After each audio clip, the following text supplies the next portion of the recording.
William Clair, Lieutenant Commander, U.S. Navy Reserve. I then had to wait many months before I could start officer training, which was at the OCS unit in Newport, Rhode Island.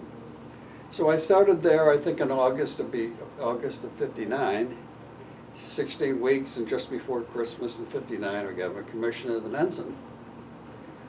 While I was there, having no idea what Navy people do or what you have to be, what's involved, one day they said, if you wanted to be in the Navy Air Arm, we can talk to one of the guys who's coming up here recruiting people for the Air Observer Corps. And I thought, hey, that sounds like a good deal. And I went over and talked to him. He said, this is a great deal.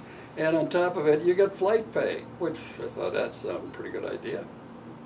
So I signed up for that, having very little idea of what exactly that involved.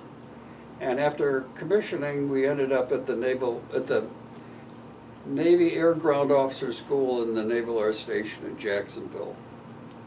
This is where the story gets a little interesting, because we were 2 men to a room and we were assigned alphabetically. And my name being Clair, and my roommate was a guy by the name of Kasperi, guy from Baltimore. So we're talking one day and he said, you know, I signed up to be an air intelligence officer and I only found out now that air intelligence officers don't fly. And I said, well, I signed up to be an air observer and I'm just scared to death of flying.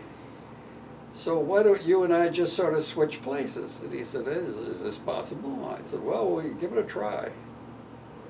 So we went over to the commanding officer of the unit, and the two of us sat there and said, look, we'd like to switch places. And he said, okay, we'll just switch places. Kasperi went on to fly and unfortunately died in a plane crash after he got out of the Navy, and it was with the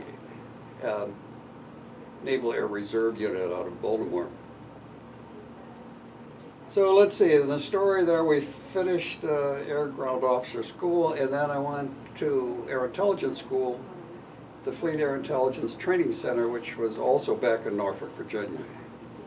I think that was probably 8 to 10 weeks, at the conclusion of which I was assigned to be the AI for Attack Squadron 35. Attack Squadron 35 was attached to Air Arm, I think, 3, and it was embarked on the USS Saratoga.